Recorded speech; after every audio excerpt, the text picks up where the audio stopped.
இசாரா செவ்வந்தி தொடர்பில் அனைத்து தகவல்களும் கிடைக்கப் பெற்றுள்ளன. அரசாங்க தரப்பில் வெளியான தகவல். சிரந்தி ராஜபக்ஷவின் மோசடி வங்கிக் கணக்கு அம்பலமான தகவல். கொழும்பில் உயிரை மாய்த்த பாடசாலை மாணவி, நீதிமன்றம் பிறப்பித்துள்ள அதிரடி உத்தரவு. யாழில் 1000 லிட்டர் தண்ணீர் தாங்கியில் பெட்ரோல் நிரப்பிய ஆட்டோ சாரதி. இலங்கையிலிருந்து மத்திய கிழக்குக்கு புறப்படும் விமானங்களில் தாமதம். மனித புதைகுழியின் போராட்டம் தொடர்ச்சியாக முன்னெடுப்பு, ஆதரவு வழங்கும் பல தரப்பினர். ஆடைகளின்றி மண்ணுக்குள் புதைக்கப்பட்ட தமிழர்கள், செம்மணியில் தொடர் போராட்டம். பிலிப்பைன்ஸ் நாட்டில் பதிவாகியது சக்தி வாய்ந்த நிலநடுக்கம். தொடர்பென விரிவான செய்திகள். கனேமுல்ல சஞ்சீவவின் கொலை வழக்கில் குற்றம் சாட்டப்பட்டுள்ள இசாரா செவ்வந்தி நாட்டை விட்டு தப்பியோடியமைக்கான எந்த ஆதாரமும் இல்லை எனவும் அனைத்து தகவல்களும் மற்ற சந்தேக நபர்கள் மூலம் ஏற்கனவே கண்டறியப்பட்டுள்ளதாகவும் பொதுமக்கள் பாதுகாப்பு அமைச்சர் ஆனந்த விஜயபால குறிப்பிட்டார்.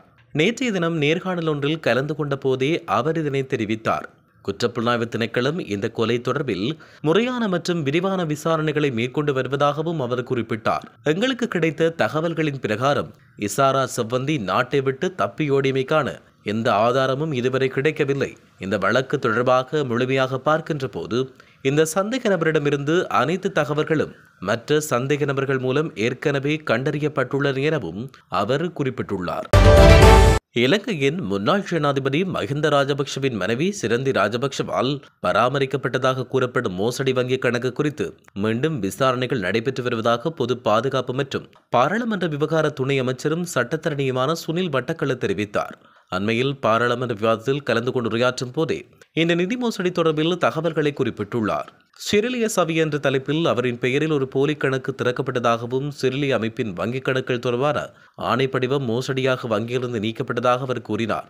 தற்பொழுது இடைநிறுத்தப்பட்ட இந்த கணக்கு நவம்பர் 14, 2006 அன்று கொழும்பு 10 டார்லி சாலையில் உள்ள சுதுவெல்லை கிளையில் ஒரு கணக்கெண்ணின் கீழ் மக்கள் வங்கியில் திறக்கப்பட்டது. சிரந்தி ராஜபக்ஷ கணக்கின் தலைவராக பட்டியலிடப்பட்டுள்ளார். கல்யாணி திசாநாயக்க செயலாளராகவும் நிரோஷா ஜீவரி பொருளாளராகவும் உள்ளார். இந்த கணக்கில் தற்பொழுது 43 மில்லியன் இருப்பு உள்ளது. நிதி குற்றப்புலனாய்வு பிரிவு இந்த விவகாரம் குறித்து மீண்டும் விசாரணைகளை தொடங்கியுள்ளது. ராஜபக்ஷ குடும்பத்தினர் சம்பந்தப்பட்ட பல சந்தேகத்துக்குரிய நிதி பரிவர்த்தனைகளையும் துணை அமைச்சர் குறிப்பிட்டுள்ளார். அதாவது ஹார்ட் அண்ட் ஸ்போர்ட்ஸ் நெட்வொர்க் திரைச்சேரியிலிருந்து பெற்றதாக கூறப்படும் 152 மில்லியன் ரூபாய் தனது பெற்றோருக்கு நினைவு சின்னம் கட்டுவதற்காக நகர மேம்பாட்டு அதிகார சபையிடமிருந்து கோட்டாபய பெற்ற 35 மில்லியன் ரூபாய், அத்துடன் மல்வானையில் ஒரு வீட்டை வாங்க பஷீர் ராஜபக்ஷ 208 மில்லியன் ரூபாய் பயன்படுத்தியதாக அவர் சுட்டிக்காட்டியுள்ளார். கொழும்பு கொட்டாஞ்சேனை பகுதியைச் சேர்ந்த ஆசிரியர் ஒருவர் பாடசாலை மாணவி ஒருவரை பாலியல் ரீதியில் துன்புறுத்தியதால் தவறான முடிவெடுத்து உயிர் மாய்த்ததாக தாக்கல் செய்யப்பட்ட முறைப்பாடு தொடர்பில் நீதிமன்றம் உத்தரவு ஒன்றை பிறப்பித்துள்ளது. குறித்த சம்பவம் தொடர்பில் விசாரணையின் முன்னேற்றம் குறித்து அறிக்கை அளிக்குமாறு கொழும்பு நீதவான் நீதிமன்றம் காவல்துறையினருக்கு உத்தரவிட்டுள்ளது. இந்த முறைப்பாடு இன்று கொழும்பு மேலதிக நீதவான் பசன் அமரசேன முன்னிலையில் விசாரணைக்கு எடுத்துக் கொள்ளப்பட்ட போதே இந்த உத்தரவு பிறப்பிக்கப்பட்டுள்ளது. கொழும்பு வடக்கு குழந்தைகள் மற்றும் மகளிர் பணியக அதிகாரிகள் உயிரிழந்த சிறுமியின் தாய், 3 பாடசாலை மாணவிகள் மற்றும் ஒரு ஆசிரியரிடமிருந்து வாக்குமூலங்களை பதிவு செய்துள்ளதாக நீதிமன்றத்தில் தெரிவித்தனர். விசாரணைக்கு தேவையான பாடசாலையின் சிசிடிவி கேமராவின் டிஆர் இயந்திரம் மற்றொரு விசாரணைக்காக பொது நிர்வாக அமைச்சுக்கு எடுத்துச் செல்லப்பட்டதாக காவல்துறை குறிப்பிட்டுள்ளது. இதனால் ஏற்பட்ட தாமதம் குறித்து கேள்வி எழுப்பிய நீதவான் உடனடியாக இயந்திரத்தை பெற்று மேலதிக விசாரணைகளை மேற்கொள்ளுமாறு உத்தரவிட்டார். இதன் பின்னர் முறைப்பாட்டை எதிர்வரும் ஜூலை மாதம் 7ஆம் தேதி மீண்டும் விசாரணைக்கு அழைக்க உத்தரவிட்ட நீதவான் அன்றைய தினம் விசாரணையின் முன்னேற்றம் தொடர்பில் அறிக்கையை சமர்ப்பிக்குமாறும் காவல்துறையினருக்கு உத்தரவு பிறப்பித்துள்ளமை குறிப்பிடத்தக்கது. யாழ்ப்பாணம் திருநெல்வேலி கிழக்கு சேச்சலேன் பகுதியில் உள்ள ஆட்டோக்கார் ஒருவர் 1000 லிட்டர் தண்ணீர் தாங்கியொன்றில் பெட்ரோல் வாங்கி நிரப்பி வருவதாக தகவல்கள் வெளியாகியுள்ளன. கல்வியங்காடு மற்றும் திருநெல்வேலி பகுதிகளில் உள்ள பெட்ரோல் நிரப்பு நிலையங்களுக்கு சென்று பெட்ரோல் வாங்கி வந்து குறித்த தண்ணீர் தாங்கில் நிரப்பி வருவதாக அயலவர்கள் குறிப்பிட்டுள்ளனர். இது தொடர்பில் கோப்பாய் போலீசார் நடவடிக்கைகளை எடுக்க வேண்டும் என குறித்த பகுதியைச் சேர்ந்தவர்கள் கேட்டுக் கொண்டுள்ளனர். இலங்கையிலிருந்து மத்திய கிழக்கில் உள்ள விமான நிலையங்களுக்கு புறப்பட வேண்டிய பல விமானங்கள் தாமதமாகியுள்ளன. விமான நிலைய தரப்புகள் இதனை தெரிவிக்கின்றன. முன்னதாக கட்டாரில் உள்ள ஒரு அமெரிக்க ராணுவ தளத்தின் மீது ஈரான் நடத்திய வான்வெளி தாக்குதலை தொடர்ந்து மத்திய கிழக்கில் உள்ள பல நாடுகள் தங்கள் வான்வெளியை மூட முடிவு செய்தன. எனினும் பண்டாரநாயக்க சர்வதேச விமான நிலையத்தில் எந்த விமானங்களும் ரத்து செய்யப்படவில்லை என்றும் விமான நிலைய தரப்புகள் கூறுகின்றன. தமிழின அழிப்புக்கு பக்கச்சார்பற்ற சர்வதேச விசாரணையை முன்னெடுக்குமாறு கோரி முன்னெடுக்கப்படும் அணையா விளக்கு போராட்டத்துக்கு பேர் ஆதரவு வழங்குவதாக தமிழ் தேசிய பேரவை அறிவித்துள்ளது. இந்த போராட்டத்துக்கு ஆதரவு தெரிவித்து தமிழ் தேசிய பேரவையின் தலைவர் கஜேந்திரகுமார் பொன்னம்பலம் இன்று வெளியிட்டுள்ள அறிக்கையில் இவ்வாறு குறிப்பிட்டுள்ளார். அந்த அறிக்கையில் வலிந்து காணாமல் ஆக்கப்பட்டோருக்கு என்ன நடந்தது என்பதை கண்டறிவதற்காக சர்வதேச நீதி பொறிமுறையை வலியுறுத்தி வரும் நிலையில் தற்போது செம்மணியில் மற்றொரு மனித புதைகுழி கண்டறியப்பட்டுள்ளது.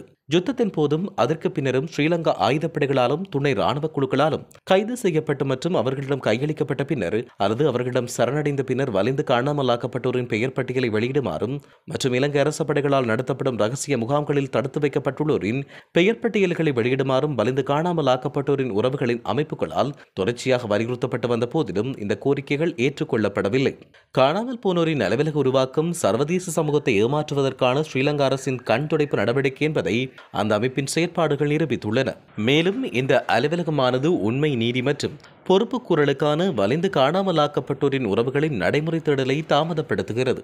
நீதி மற்றும் பொறுப்புக்கூறல் தாமதத்தின் விளைவாக குற்றம் இழைத்தோருக்கு தண்டனை வழங்கப்படாமையால், குறிப்பாக வலிந்து காணாமல் ஆக்குவதற்கான தலைமையை வழங்கியவர்களும் அதற்கான சித்தாந்த ரீதியான ஆதரவை வழங்குவோரும் இலங்கையின் ஆட்சி அதிகாரத்தில் அமரக்கூடியதாகவும் சுதந்திரமாக நடமாடக்கூடியதாகவும் இருக்கிறது.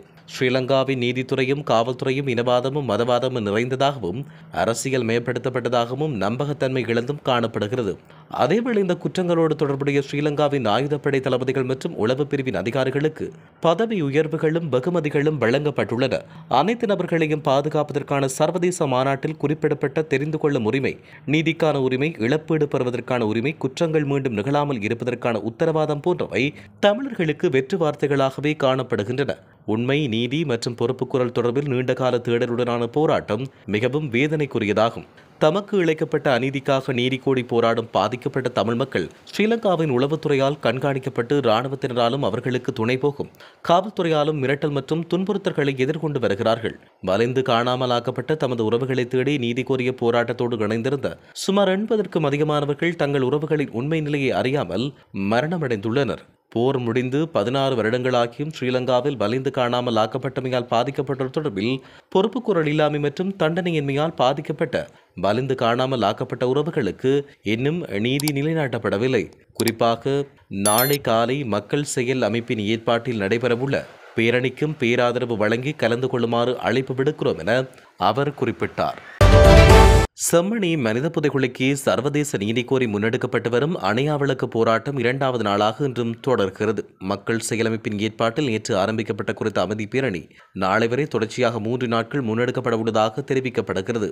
மக்கள் செயலமைப்பின் ஏற்பாட்டில் 10 மணியளவில் ஆரம்பிக்கப்பட்ட இந்த போராட்டத்தில் சமய தலைவர்கள், அரசியல் தலைவர்கள், அரசியல் பிரமுகர்கள், பொது அமைப்பின் பிரதிநிதிகள், பொதுமக்கள் உள்ளிட்ட பலர் கலந்து கொண்டு மலர்தூவி அஞ்சலி செலுத்தினர். காணாமல் ஆக்கப்பட்ட உறவுகளின் இழந்த உறவுகளுக்கான நீதியை தேடி சர்வதேசத்தின் கவனத்தை ஈர்க்கும் வகையில் இந்த போராட்டம் முன்னெடுக்கப்பட்டு வருகின்றமை குறிப்பிடத்தக்கது.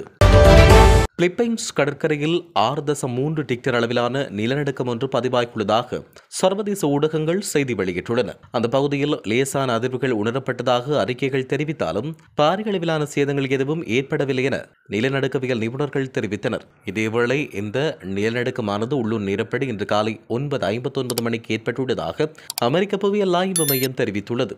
இது பிலிப்பைன்ஸ் தீவுகளின் கிழக்கே ஆரம்ப மதிப்பீட்டின்படி 6.2 மைல்கள் ஆழத்தில் நிலை கொண்டுள்ளது. குறிப்பாக ஹவாயில் உள்ள பசிபிக் சுனாமி எச்சரிக்கை மையம் எந்தவொரு சுனாமி எச்சரிக்கைகளையோ அல்லது ஆலோசனைகளையோ வெளியிடவில்லை. இந்த நில அதிர்வானது சுமார் 20 வினாடிகள் நீடித்ததாக தெரிவிக்கப்படுவதோடு நிலநடுக்கத்தின் மையப்பகுதிக்கு அருகில் குடியிருப்புகள் இல்லை என்பதால் உயிரிழப்பு வாய்ப்பு மிக குறைவெனவும் குறிப்பிடப்பட்டுள்ளது.